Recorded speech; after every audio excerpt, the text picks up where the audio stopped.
आदाब। Hello friends, आज हम बनाएंगे दही और प्याज के पराठे। इसमें हमने पानी का इस्तेमाल बिल्कुल नहीं किया है और बहुत ही सॉफ्ट, और मैं आपको दिखाती हूँ कितने सॉफ्ट है। देखिए, इसको मैं मोड़ रही हूँ, देखिए इतने ज़्यादा अच्छे बने हैं।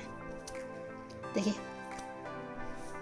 इतने सॉफ्ट हैं कि मैंने मोड़ा तो उसका निशान भी नहीं हुआ, आपको दिखेगा भी नहीं कि किस तरह से। और अगर बहुत ज्यादा हार्ड होते तो ये टूट जाते हैं, हम इसको मैं मोड़ती तो इससे आपको पता चल जाएगा कि कितने सॉफ्ट बने हैं। सर्दियों में तो खास तौर पे जो ग्रीन लहसन आता है या ग्रीन अनियन आता है, उससे पराठे बहुत अच्छे बनते हैं। बनाइएगा। और चलिए तो मैं इसको दिखा देती हूँ मैंने कैसे तैयार किया है। दही के पराठों के लिए हमने जो इंग्रेडिएंट्स लिए हैं, जाहिर है कि सबसे पहले हम दही लेंगे, तो ये 4 से 5 चम्मच है। हम उसको एडजस्ट कर लेंगे, जितना जरूरत पड़ेगा उतना डाल लेंगे। और 2 कप मैंने ये आटा लिया है। आप इसको मैदे में भी तैयार कर सकते हैं, लेकिन आटे में अच्छा रहता है। 3 हरी मिर्च को मैंने चॉप कर लिया है। 1 प्याज को अंडे जैसे मैंने काट लिया है। हरा धनिया भी काट कर लिया है। और जो मसाले हम यूज करेंगे, 1/2 टीस्पून मैंने अजवाइन लिया है, इसको हाथ में थोड़ा सा मैंने क्रश किया है। 2 चुटकी हल्दी है, 1/2 टीस्पून काली मिर्च, 1/2 टीस्पून भुना हुआ जीरा है, 1/4 टीस्पून गरम मसाला है। ये ऑप्शनल है, आप चाहे तो डालें, अदरवाइज छोड़ सकते हैं। थोड़ा खुशबू आती है इसलिए मैंने गरम मसाला लिया है। और 1/2 टीस्पून कश्मीरी लाल मिर्च है, ये रंग के लिए। नमक मैंने 1/2 टीस्पून लिया है, आप अपने हिसाब से उसको एडजस्ट कर सकते हैं। तो हम क्या करेंगे, सारी चीजें पहले दही में मिला लेंगे।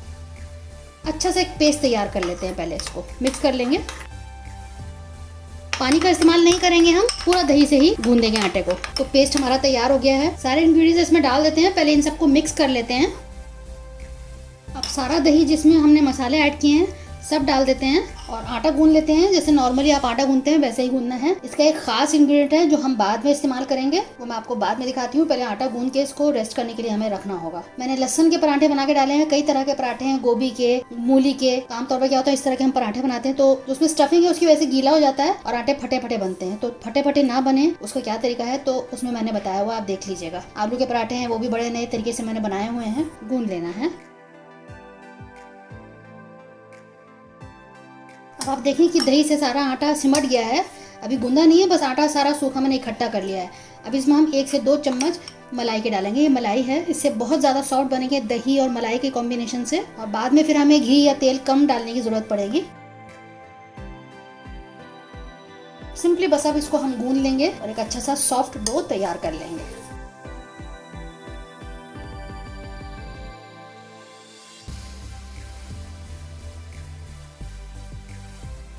सॉफ्ट डो बिल्कुल मैंने तैयार किया है।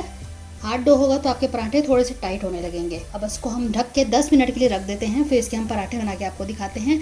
एक खास इंग्रेडिएंट है जो मैं आपको दिखाती हूँ थोड़ी देर में। आटे को रखे हुए 10 मिनट हो चुके हैं। अब हमने एक खास इंग्रेडिएंट लिया है, ये है लहसुन। ग्रीन गार्लिक है ये सर्दियों में आता है। इसका हमको ज़्यादा से ज़्यादा फ़ायदा उठाना चाहिए, तो इसका हम इस्तेमाल करेंगे। इसका हम ग्रीन इस्तेमाल करेंगे। अगर आप ये नहीं इस्तेमाल करना चाहते, वैसे तो बिल्कुल ऑप्शनल है, लेकिन इससे बहुत जायका बढ़ जाता है, बहुत इसमें खुशबू भी होती है। तो इसका हम इतना ये काट के अभी हटा देते हैं। इसको हम किसी और चीज़ में इस्तेमाल कर लेंगे और इसको हम कट कर लेंगे बहुत बारीक बारीक और इसका इस्तेमाल करेंगे। अगर आप ये नहीं डालना चाहते हैं तो आप चॉप्ड लहसुन डाल लीजिएगा या फिर गार्लिक पाउडर डाल लीजिएगा।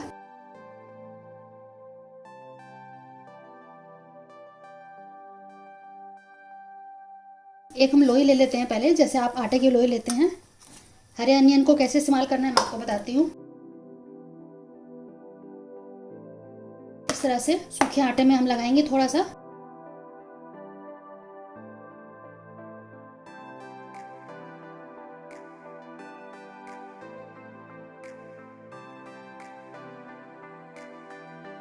इस तरह से अंदर हमने लहसुन डाल दिया है, इसको यहाँ पे पैक कर दिया है और इस तरह से इसको यहाँ पे बंद कर लेंगे। अब इसको दोबारा से बेलेंगे। मैंने आटा लिया था, आप आटे की जगह आधा बेसन आधा आटा भी ले सकते हैं, इस तरह से भी कर सकते हैं। हमने इसमें जो अंदर दही डाला है और मलाई डाली है, उससे जो है बहुत सॉफ्ट बनेंगे। अगर आप ऊपर से घी लगाएंगे उससे उतने सॉफ्ट नहीं बनेंगे, बनिस्बत कि आप साथ में गूंदेंगे तो उससे बहुत सॉफ्ट तैयार होते हैं। और आटा गूंदने के बाद 10 से 15 मिनट जरूर रखिएगा, उससे ग्लूटेन फॉर्म होता है, उससे भी बहुत सॉफ्ट तैयार होते हैं। बहुत ही ज़्यादा अच्छी खुशबू आ रही है लहसुन की, तो आप इसको ज़रूर, अगर आपको मिल जाए तो ज़रूर इस्तेमाल करिएगा। सर्दियों की चीज़ है तो सर्दियों में जो चीज़ें आती हैं उसमें फ्रेश मज़ा होता है, बहुत ताजगी रहती है उन चीज़ों में, तो आप उसका ज़्यादा से ज़्यादा फ़ायदा उठाएं। अब इसको सेक लेते हैं। पैन गर्म हो गया है, इसको लो टू मीडियम फ्लेम पे हम पकाएंगे। अब पलट देते हैं। अब हल्का हल्का हम घी या तेल या बटर, आप कुछ भी लगा सकते हैं। बहुत हल्का लगाने की जरूरत पड़ेगी क्योंकि उसमें जो हमने मलाई लगाई है उससे बहुत ज़्यादा सॉफ्ट और ज़रूरत नहीं पड़ेगी इतना हमें, बस हल्का सा इस तरह से हम स्प्रेड कर देंगे और उतना काफ़ी है। हल्का सा ब्रश में मैंने घी लिया है और इस तरह से लगा दिया है। दोबारा से इसको पलट देते हैं।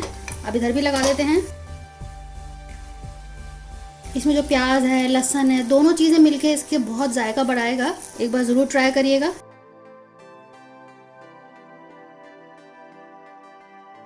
देखिए कितना बढ़िया से सिक गए हैं, कितने बराबर से इसमें चित्तियाँ आई हैं। लो टू मीडियम फ्लेम पे करने से इस तरह से आते हैं। हाई फ्लेम कर देंगे तो बहुत बड़े बड़े चित्ते आ जाएंगे, वो देखने में अच्छे नहीं लगते हैं, खूबसूरत नहीं लगते हैं। ये पराठे अपने आप में बिल्कुल कंप्लीट हैं। आप देखिए दूसरी साइड से भी कितने अच्छे से सिक गए हैं, क्योंकि इसमें फ्लेवर इतना ज़्यादा है कि इसके साथ आपको किसी चीज़ की ज़रूरत नहीं पड़ेगी। आप चाहें तो इसको चटनी, अचार किसी के साथ भी खा सकते हैं। रायता ले सकते हैं, इसका रायता इनफैक्ट बहुत अच्छा लगेगा। तो चलिए इसको मैं निकाल लेती हूँ।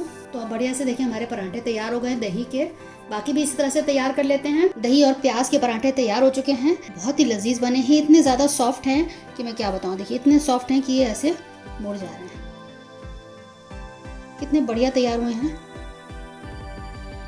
तो बनाइएगा, फीडबैक ज़रूर दीजिएगा। चटनी के साथ, रायते के साथ, किसी के साथ भी सर्व करें। हाँ, अपनी चटनी में सरसों का तेल थोड़ा सा डालते हैं तो उससे बहुत जायका बढ़ जाता है, इससे प्रिजर्व भी रहती है चटनी। इसका वीडियो मेरे चैनल पर पड़ा हुआ है, आप देख सकते हैं। शेयर कीजिएगा इस रेसिपी को अपने दोस्तों के साथ, अजीजों के साथ। और अगर आप मेरे चैनल पर नए आए हैं तो आप मेरे चैनल को सब्सक्राइब कर सकते हैं, बिल्कुल फ्री है। अगली बार मिलते हैं किसी नई रेसिपी के साथ। तब तक के लिए शुक्रिया। देखते रहिए शहलाज दस्तरखान।